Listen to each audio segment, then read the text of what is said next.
சாலமன் நம்மோடு இணைந்திருக்கிறார். நம்ம காட்சிகளை பார்த்தோம். தமிழ்நாடு காங்கிரஸ் கமிட்டி அலுவலகத்தில் அது ஒரு பெரிய அலுவலகம். அதில் கூட்ட நெரிசல்லாம் இயல்பாக ஏற்படாது. ஏன்னா திடலே ரொம்ப பெருசு. நீங்கள் நூற்றுக்கணக்கான கார்கள் அங்கே நிறுத்தலாம். ஸோ நம்ம IOML அலுவலகமாவது ஒரு குறுகிய சாலை. காங்கிரஸ் கட்சி அலுவலகம் அறைகள் எல்லாமே விஸ்தாரமான அறைகள். ஏன்னா அது 20ஆம் நூற்றாண்டில் தொடக்கத்தில் செயலகத்துக்கு வந்த இடம் அப்படிங்கிறதுனால பெரிய அலுவலகம். ஆனால் அந்த பெரிய அலுவலகத்தில் பெருமளவுக்கு நிர்வாகிகளும் தொண்டர்களும் கூடியதனால பெரும் கூட்டத்தை பார்த்தோம். கூட்ட நெரிசலுக்கு மத்தியில் தான் இந்த வருகையே, இந்த விஜயமே இருந்ததை நம்ம பார்க்கின்றோம். இதை காட்சிகளாக பார்த்துருக்கீங்க நீங்கள் சாலமன்.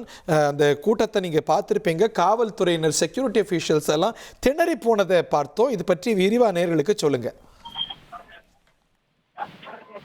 தமிழ்நாடு முதல்வர் காங்கிரஸ் கமிட்டி அலுவலகமான சத்தியமூர்த்தி பவனுக்கு சற்று நேரத்திற்கு முன்னதாக அவர் வருகை புரிந்தார். குறிப்பாக தமிழ்நாடு காங்கிரஸ் கமிட்டியோட தமிழக தலைவர் செல்வ பெருந்தகை மற்றும் மேலிட பொறுப்பாளர் ஜோடங்கர் உள்ளிட்ட பலர் அவருக்கு பொக்கே அளித்து அவரை அவரது அலுவலகமான அந்த சத்தியமூர்த்தி பவனுக்கு அழைத்து சென்றனர். தமிழக முதல்வரிடம் அவர் அறிமுகம் செய்து கொண்டார். வெறும் வாழ்த்துக்களையும் தெரிவித்திருந்தார்.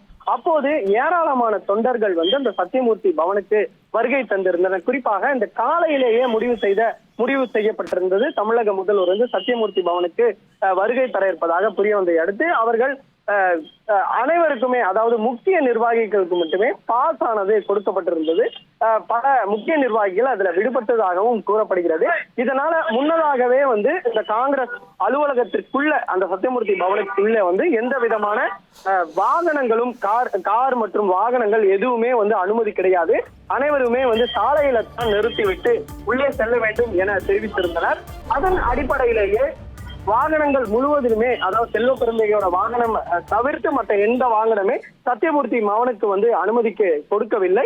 அதனால முன்னதாகவே பல முக்கிய நிர்வாகிகளுக்கு இந்த பாஸ் ஆனது கொடுக்கப்படாததால முன்னதாகவே அந்த என்ட்ரன்ஸ்லயே போலீசாருடன் வாக்குவாதமானது ஏற்பட்டது. பாஸ் தங்களுக்கு ஏன் கொடுக்கப்படவில்லை என்பது குறித்து அங்கு வாக்குவாதமான ஏற்பட்டது. ஏனென்றால் அந்த சத்தியமூர்த்தி பவனுக்கு தமிழக முதல்வர் அவருக்கு வரவேற்பு அளித்து அந்த சத்தியமூர்த்தி பவனில் இருக்கக்கூடிய அந்த அறை மிகவும் குறுகிய அறை தான். அங்க பார்த்தோன்னா 200 இருந்து 300 பேர் மட்டுமே அமரக்கூடிய ஒரு அறை.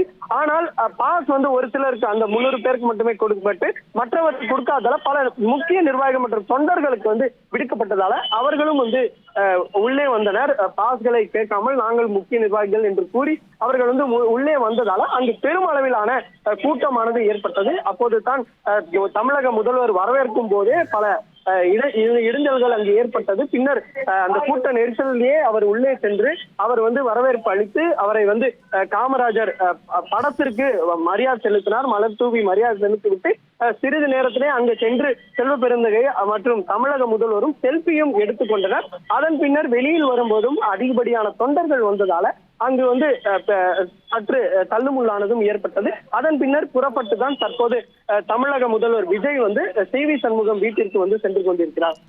ஓகே, CV சண்முகத்துடைய அலுவலகம் நினைக்கிறேன், அவருடைய ரெசிடென்ஸ் வேற ஒரு இடத்துல, இஃப் ஐம் நாட் மிஸ்டேக்கன். அங்கே CV சண்முகம் மட்டுமல்லாது முக்கியஸ்தர்கள், இன்னைக்கு தாவேக ஆதரவு நிலைப்பாடு எடுத்திருக்கக்கூடிய எடப்பாடி பழனிசாமி அவர்களுடைய நிலைப்பாட்டை ஆமோதிக்காத அந்த குழுவில் பலரும் இடம்பெற்றிருக்கிறாங்க. அவங்களையெல்லாம் சந்தித்து பேச இருக்கிறார் இல்லையா? தாவேக ஆதரவு நிலைப்பாட்டை எடுத்து நாளைக்கு ஃப்ளோர் டெஸ்ட்லேயும் அதை செய்ய போகிறாங்க அப்படிங்கிற அளவில் அந்த சந்திப்பு மிகுந்த முக்கிய பார்க்கப்படுகிறது. இதற்கு முன்னதாக காங்கிரஸ் கமிட்டி அலுவலகத்தில் பெரும் கூட்ட நெரிசல், நிர்வாகிகள் பெருமளவுக்கு கூடியிருக்கிறாங்க, தொண்டர்கள் கூடியிருக்கிறாங்க, மேலிட பொறுப்பாளர்கள் ஒரு இயல்பாக பார்த்து பேச முடியாத ஒரு சூழல் தான் அங்கே இருக்குது அப்படிங்கிறத பார்த்தோம்.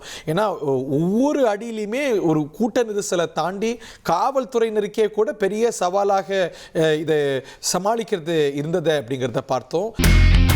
இனி செல்லும் இடமெல்லாம் செய்தி. தந்தி டிவியின் வாட்ஸ்அப் சேனலை ஃபாலோ பண்ணினா செல்லருக்கும் இடமெல்லாம் செய்தி. இதோ QR கோட் இப்பவே ஸ்கேன் பண்ணுங்க, ஃபாலோ பண்ணுங்க.